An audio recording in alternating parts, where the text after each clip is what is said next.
Are you looking for an athletic scholarship? You're in the right place. This is the Recruit Me Athletic Scholarship Podcast, the longest-running podcast on recruiting and athletic scholarships. We're here to help your family navigate the recruiting road all the way to an athletic scholarship.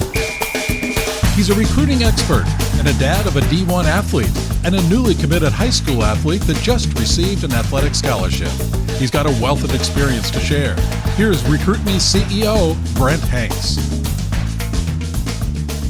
Welcome to episode 288 of the Athletic Scholarship Podcast. This episode is an interview with Jake Headrick. Jake is a recent college men's basketball coach and is now the owner and operator for Campo Events. This interview is about 30 minutes long, so let's get into this very informative episode about recruiting and postgraduate or GAP basketball. Jake, thank you for coming on the Athletic Scholarship Podcast. Can you tell us a little bit about yourself and some of your coaching background and what you're doing now? First off, thanks for having me on, Brent. My name is Jake Headrick. I was a college basketball coach. I was a college basketball player. Got into basketball at a young age, and that led me into playing college basketball, and then that led me into college coaching, where I had the chance to do that since 2006. So I lose track. I think I did it either 14 or 15 years at the collegiate level, and about a year and a half ago made the decision to get out of college coaching, and just it was just one of those things where I felt like it was the right time. I've got two young kids, and me and my wife, we love Springfield, Missouri. Ozark, Missouri is where we live. We just felt it was probably a good opportunity for us to find something new to do in life. People don't notice you're not an original Ozark person. I have a Southern accent, but yours is a little bit farther south. So where are you from and what college did you play for? And can you go through kind of the colleges that you've coached? Yeah. So I'm actually from Hamilton, Alabama, which is right on the Alabama-Mississippi line. After my senior year at Hamilton High School, I got a chance to go play college basketball. I played 2 years at Bevel State Community College in Jasper, Alabama. And then I finished up my last 2 years playing at the University of Montevallo, which is a Division II basketball school in the Gulf South Conference, about 30 miles south of Birmingham. And after you got done with college, you went right into coaching? Yeah. So, like a lot of guys, it took me an extra semester to get my degree. And so while I was finish up my degree, I had an opportunity to join the staff where I played at the University of Montevallo as a student assistant. The Division II level was obviously different than the Division I. I was able to almost operate almost like a full-time assistant, being able to recruit, being able to coach on the floor, and just gain a lot of valuable experience, at the age of 23, and getting a chance to see if that was really what I wanted to do at the time, which, like I said, I enjoyed every year of it. We had a chance that year to go to the Elite Eight. So it was just a special year, and it helped me make a decision at that time that I did want to get into college coaching. I started off playing at the junior college level, and, it was an awesome deal. I would not trade my experience playing those 2 years for anything. And then, like you said, I moved on to the Division II level, and we had a lot of success. We had a chance to participate in the Sweet 16 and the Elite Eight as a coach. And then I moved on to the junior college level as a coach. And probably of my time coaching, I actually had a chance to coach in Division I for 10 years in the Missouri Valley Conference and the Southeastern Conference at Ole Miss, and also at Samford University, which is in the Southern Conference. We're going to get into what you're doing now, but let's get into some recruiting advice since you've been in so many levels of college basketball. I think recruiting is all the same. It's funny because I look back at my experience, and I think a lot of people, I was determined to play college basketball. And so growing up in a small town in Alabama, I was willing to move wherever I had to, if I had to move to Washington or if I had to move to Idaho, I was going to do that in order for me to play college basketball. I was that determined at the age of 17 to prove to people that I could play. It's one of those things, the times have changed so much. That was back in 2001 when I graduated. So, I remember handwriting coaches letters, sending hard tapes in the mail, just hoping to get an opportunity. So now looking back, I mean, the landscape has totally changed. I mean, it's so much easier to get access to coaches. At that time, you're depending on trying to call one of them's office phone and for them to answer. That was really before email had gotten popular. So now these days, I mean, I look back and I'm like, man, it would have been so much easier for me to garner more attention and also, just coaches to have access to see my stuff. And I look back as a college coach, I mean, I was constantly getting on YouTube every day, trying to pull up information on prospects I hadn't even heard of, getting on Twitter, videos everywhere on Twitter, prospects, getting emails from people I trust. The landscape the last 10 to 15 years because of the internet has really changed the recruiting landscape. When did you start recruiting players at each level? I mean, it's different for everywhere. I tell people, I was like, it was funny as a player, I went on to play 4 years of college ball, but I did not get my first contact from a college coach until after my senior year was over. And I can remember going to a few tryouts and, trying out for a few junior colleges and playing in a few all-star games. And so I say that because I don't think it's ever too late these days for kids to get discouraged and feel like, hey, if I'm an 11th grader and I'm maybe not getting the recruiting attention I want, you just got to keep believing yourself and keep working, because eventually there's so many opportunities, whether it be at the Division I, like you said, Division II, Division III, NIAA, junior college. If you have the ability, maybe you don't even have the ability, but maybe you have something you're really good at.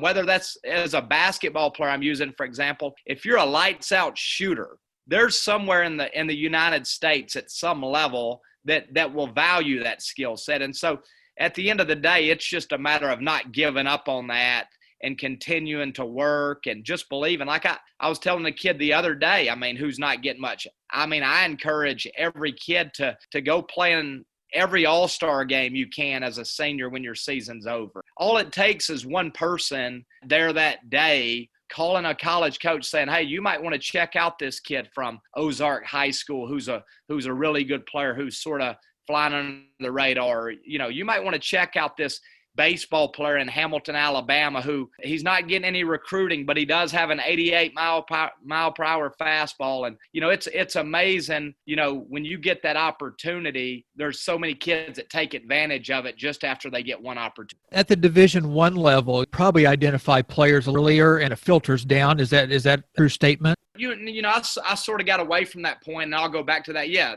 and I tell this, every college coach can pick out the prettiest girl at the dance. You know what I'm saying? So if there's a kid that's 6'10" as a ninth grader, every college coach in the gym can tell he could play. But, every level's different. So that would probably be more like for, when I was at Ole Miss, when we were in the SEC, I mean, we would really start recruiting kids in the 9th or 10th grade because it was a pretty obvious who was going to be an SEC basketball player just off their size, just off their athleticism, the other stuff. Now at Missouri State, a lot of times we wouldn't start recruiting the guys we would get till probably their 11th grade year. Guys, you tend to see mostly on the men's basketball stuff. By their 11th grade year, you probably got a pretty good feel for what level of player a guy's going to be. And like you said, the junior college level, I mean, those guys are out here, they're recruiting guys after their senior year, because basically the junior college level, even a lot of Division IIs, they sort of have to sit back and evaluate everybody, and then they have to see what's left, because at the end of the day, the guys that are going to go Division I, they're going to go Division I. The guys that are going to go to junior college maybe because of academics, those guys are available. But at the end of the day, there's just a huge filtering process that sort of starts at the top, with the Power 5 schools, and then it goes on down to the Missouri Valley, and then the Southern Conference Ohio Valley, and then it works its way in the Division II level, who still provide a lot of great opportunities, then the Division III level, and then the junior college level. So I think it's just one of those things where for the younger kids, it's easy to pick those guys at a young age, but I would say the median kid, most of those guys recruiting interest in basketball, it doesn't really start till probably 10th or 11th grade. High schoolers should not only look at levels of play, but areas or regions of play. Is that right? Yeah, you say that the location, it is true. I was laughing yesterday. I was talking to a friend, just being from Alabama.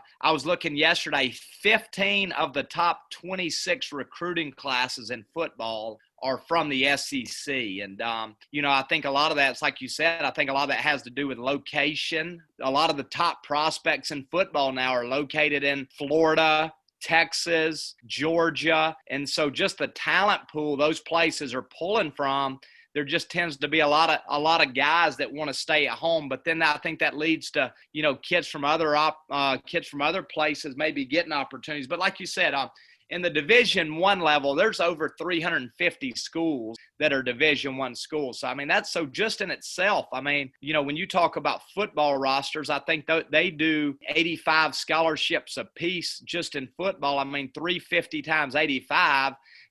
That's a lot of opportunities for football players. The same way with basketball. I mean, that's over, there's over 3,000 basketball players, probably closer to 5,000 Division I basketball players in the United States enough. So statistically, there are a lot of opportunities out there, because like you said, that's just on the Division I. I mean, the junior college, they give, most of these schools give 13 scholarships apiece in basketball. Yes, there's opportunities everywhere when it comes to playing collegiate sports. If you were coming out of high school today, how would you try to get on a coach's radar other than scoring 30 points a game? It's funny you ask that, Brent, because I've tried to being out of coaching a year and a half, I've tried to put myself in the college coaches situation a lot since COVID has happened. It has really changed the landscape of recruiting. But also bigger than that, the transfer portal. So then that leads to how would I look at it as a prospect? And so I think that as a player now, no matter what sport you play,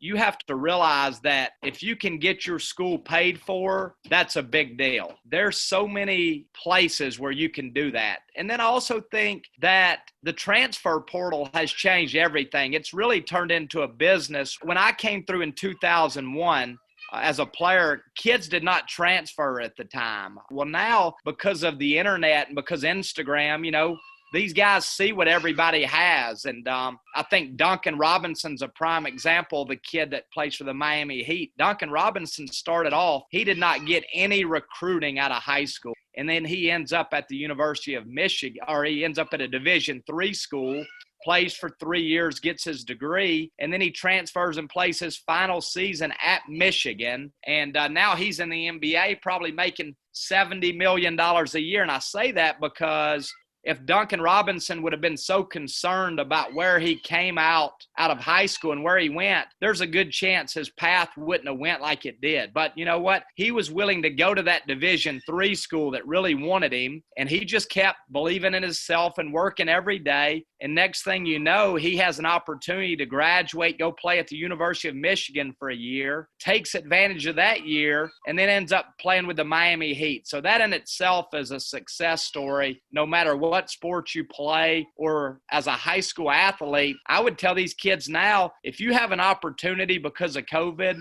no matter where that is, you probably need to jump on it, because there is so many kids right now because of the transfer portal and because of, the way the recruiting landscape is. And we'll talk about the tournament I did the other day, but there was some high-level players. I mean, guys that 4 or 5 years ago when I was coaching basketball would probably have opportunities to go play in the SEC, that just because the landscape right now, they just do not have much. And it's so important that I think that kids do not pass up on an opportunity right now that they already have. How does student athletes video, club tournaments, high school season, email, social media, how does all that stuff kind of play into their recruitment? Kids these days need to take advantage of everything they can. Like you said, a recruiting profile. I mean, it's huge for these kids to coaches want to be able to get information. And so I think that starts with just having a profile, having a social media profile, having a recruit profile, having video access on YouTube, and then having information to connect to your high school coach, your AAU coach, your club coaches, having all that stuff where they have easy access. And I look back, I mean, obviously doing this, I used to get so many calls from so many different people. And so as a college coach, I think it's all about timing, and when I was coaching at Missouri State, if somebody hit me up the day after we lost to Northern Iowa, I probably wasn't going to be in a good mood to maybe answer that call or respond to that email or stuff like that. And so I think you got to be very strategic about when you approach these college coaching. So, the first thing I think is if you have somebody credible, that can reach out on your behalf, I think it always helps. And I use that as an example. Maybe you have a volleyball coach or a baseball coach that has had success with kids moving on to the next level or has a reputation of having a lot of Division I prospects, Division II, Division III, whatever level that is, having kids that have had success at those levels. I think the college coach is going to respect that more than anything. The next thing I would say is, alumni. If you want to go play at, Army and you've had somebody maybe that has came through West Point and maybe was a really good athlete there, it's only going to help your chances and help that coach pay more attention to that message if you have the right person relay that. And so I say that just to say, because I was joking. I think one time when I was at Missouri State, we had a state senator reach out and say, hey, you might want to check on this kid. Well, I'll tell you what, if a state senator reaches out to you, you're going to look into that a lot more. If an assistant 8th grade coach reaches out, it's just going to mean more. And, you're going to be a little bit worried as a coach. You're going to be like, I better do my homework, because if this guy follows up, with my boss and I have not done my homework, I better be able to give him the right response. So I think these days, you have to explore every angle. And I know it's like we talked about earlier. I mean, I just believe there's so many colleges now. There's so many levels. There's so many opportunities that if you have a skill set, like you said, like a one pitch you're really good at, or one shot, or, even as a football player, if there's if you're a great receiver, it's just as far as catching the ball, there's going to be somebody that values what you do. And so it's just a matter of not giving up on that. And like you said, you might not get the opportunities you want as a 10th. You might not get the opportunities you want as an 11th grader, but maybe not even as a 12th grader. And these post-grad schools that we've talked about earlier, which I think needs to be a resource that a lot of people look into coming up down the road. But my point is, as long as you don't give up on your opportunity, I think there's going to be somewhere for guys that really want to play and girls that really want to play somewhere out there. Well, we've got a lot of good information about recruiting, and one of the things that you're involved in now is some postgraduate basketball. You hosted a tournament here in Springfield, Missouri called the SWMO Prep Invitational Tournament. Tell us a little bit about that tournament, and then we'll get into kind of what the postgraduate schools and academies are about.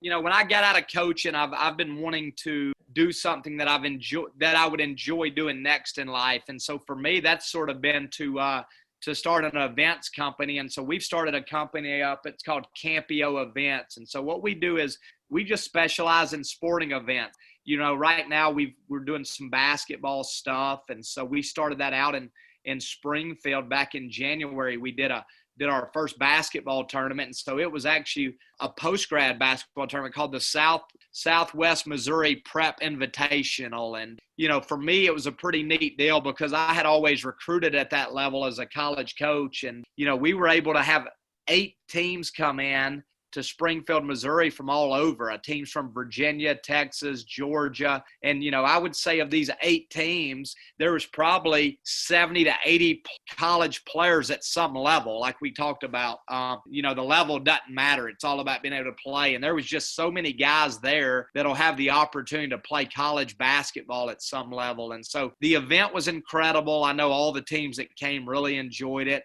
They all want to come back. That was my goal for year one. I wanted these players, because you guys do a lot of traveling and you've been to so many tournaments. Well, so many of these tournaments, they just become the same. You show up and you play. But I wanted to make it more than that. I wanted to make it where the kids had a great experience. And after the tournament's over, I had, several kids come up to me and tell me, Coach, man, this was awesome. This was as cool of a tournament as we've been to. And so as we move forward, every event I do, I want to make it about the players. I want to make it something when they walk away, they're like, man, that was the coolest event I had a chance to go to. And I'm not so sure that when a lot of people do these events, the players' experience is the number one thing they have in mind. And so for me, that was the most important thing, especially in year one of this deal. It was a 3-day event, and you held it at Baptist Bible College, which is has a great gym, a great venue to have it in Springfield. And you had a professional announcer, you had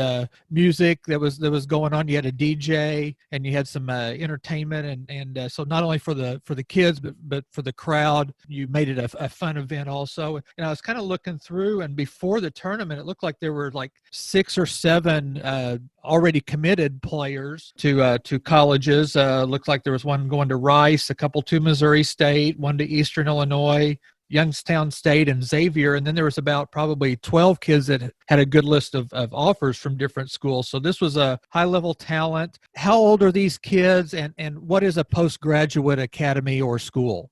The post-grad level is something that's been around for probably on the East Coast for probably 15 years, and it's starting to spread across the country. It started in the up in Rhode Island and Connecticut and New Hampshire and sort of worked its way down to Virginia, and it's been around that area for about 15 years. But now people are starting to start these programs, in other places. And so basically what a post-grad deal is, it's basically a gap year. It's for kids that when they get done with high school as a senior in 12th grade, maybe they don't know what they want to do, or maybe they don't have an opportunity yet, or maybe they're a late developer. I've been around some kids that, as a 6'4" basketball player, they just were not coordinated and stuff. And sometimes that year can make a big difference. But what they do is, they go to these schools for a 5th year. A lot of these schools are sports specific. The IMG Academy, I'm sure a lot of people would know.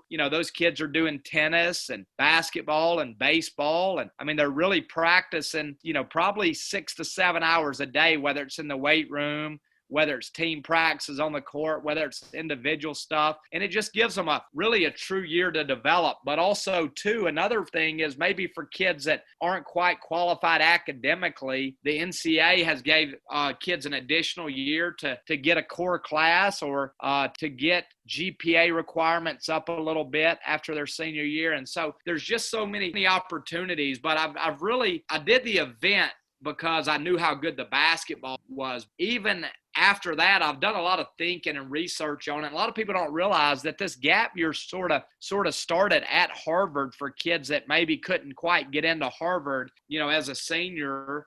And so it was so competitive, obviously. Well, they allowed these kids to do a gap year. They had a gap program. And so I know down the road from us, Link Academy, which is Link Year, they actually have a gap program now, and they have over just 100 regular students that go to school there. And basically it was explained to me, and I've gotten evaluated a lot since then. As a kid, when you're 18 years old, would you want your kid going to college at the University of Alabama when they're 18 years old? And a lot of people are choosing not to now. They're choosing to send them to a school like this for a year, so it lets them develop socially. It gives them a year living away from their parents. And so I think moving forward, this is going to be an option I think that a lot of people look at for their kids moving forward.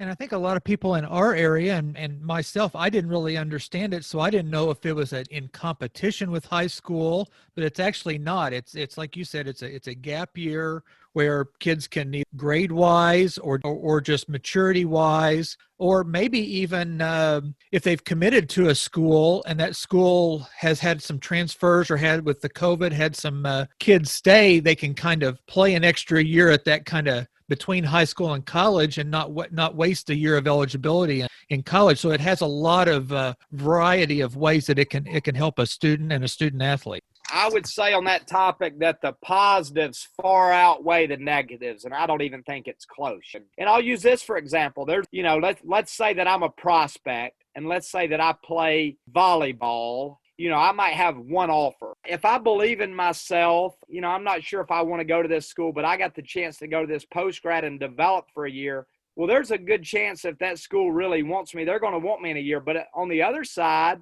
you could go to this post grad and you could have 25 offers. And then it just helps you assure that you make the right decision, which I think is the most important thing for kids. I look back and this might be one of the more important things I say today. When I was a junior college coach at Chipola College, I mean, we had kids sign basketball to go play at Kansas, Oklahoma, West Virginia, Indiana, Oregon, Florida State on the ACC championship team. And I look back and I was like, of the 50 or 60 kids that I coached in junior college that had a chance to go play Division I basketball, if you look back now, the guys that were happiest in their life or their career, it was the guys that went somewhere where they played a key role on their team. And I say that because players want to play. And, you know, a lot of those guys that were the happiest might have been the guy that went to the smallest school but averaged 17 points a game. And a lot of those kids make the decision off who is the biggest school recruiting them. And that is not always the best thing for them in the long term. Somebody asked me what the basketball was like at your tournament. And I said, well, it was like upper level AAU, probably with more discipline because the coaches were very good and they played defense, they ran offenses, and they were trying to prepare them for what they're going to see when they get into college. And a lot of times in basketball, a deficiency of a very good player is they're a really good offensive player in high school, and then they get hidden on defense because their high school coach didn't want them to foul out. But they got to play at college rules. They played with the shot clock. They played with the three-pointer from the college. They played with the charge circle. So they're actually preparing to go play college their freshman year of college, and they're using it as a development year. Yes, for those guys that played in that tournament, for those guys that play in that program, the adjustment compared to the normal high school student, the normal high school player, it will be substantial. Like you said, these guys have also got in vans and traveled 8 or 9 hours to play in tournament. You know, I think that's an adjustment for kids when they go to college. They don't realize, you know, if I'm playing at, like you said, Northwestern, and we travel 7 hours to Florida to play in a baseball tournament, when we get there, we're probably going to practice hard. And, you know, my coach is not going to just allow me to just come out there and, you know, he's going to expect his best players to be his best practicers also. And that takes a maturity. That also takes just learning what it takes sometimes. And that's why you see a lot of these programs, these freshmen that go in and play right away. It's not because they're talent. It's because their mentality a lot of times. And these guys that are in these post-grad programs, they are able to develop that college mentality in that year before they go and play true college sport. Tell us how people can get a hold of you. We may have somebody here and you know, nationwide. They may want to learn a little bit more about this, and they may want to learn maybe about a tournament. They may be locally here in the Ozarks and may want to come to your tournament next year. But how do they get a hold of you? It's easy access, and I don't mind. I'll give my email and I'll give my cell phone. I mean, because right now it's one of those things where, you know, we're a growing company. We're like I said, we're doing events. Even in life, I'm about helping kids, and you know, sometimes it's just good for people to know. Sometimes maybe what they don't know, and that's the best thing about me being in coaching now is I don't have to tell people what they want to hear. I can just sort of tell people the truth, and the truth is that's what people need. And so my email address is Waymaker, WAYMAKER, Elite Services @gmail.com. Waymaker Elite Services @gmail.com. And then my cell is 205-300-1145. And so anybody that has any questions, or, you know, like I said, as far as the tournaments and stuff, we do everything right now from basketball to golf tournaments. And it's about the players and just creating a good experience for these players and these. Well, are you planning on trying to have another postgraduate tournament here in Springfield next year? Oh, yes. We are 100% going to have our second annual Southwest Missouri Prep Invitational Tournament. All the teams that came last year, they want to come again, which is an awesome thing. We've also added IMG Academy out of Florida, Bradenton, Florida, which they are obviously a national power. This thing's going to grow. And that's what I'm excited about. And obviously we're going to try to add some more local flavor to this thing next year, because the people here in Springfield, they love basketball, and, you know, I think we have something special going. And so whatever we can do to to get people in the gym to come watch this thing. We want to do that. We also want to help these local guys get some exposure too, that they maybe don't get in the Ozarks as well. Well, you've given us a lot of great information on recruiting from your past coaching and playing, and a lot of great information on the postgraduate schools. And I'd encourage people to reach out to Jake if you have questions about that stuff. What's maybe one or two pieces of advice that you would give to Recruit Me families and players that maybe we missed about recruiting?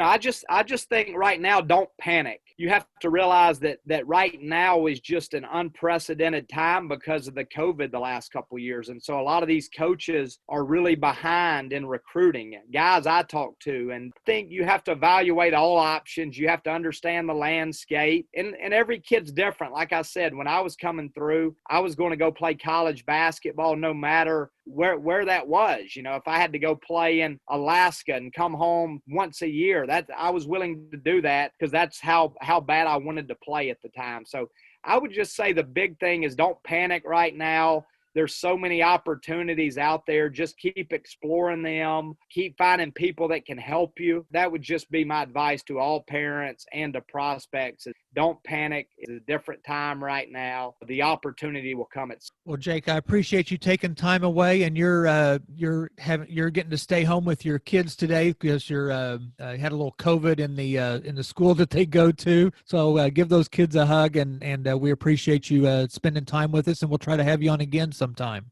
Brent, thanks a lot, and I would love to be on anytime.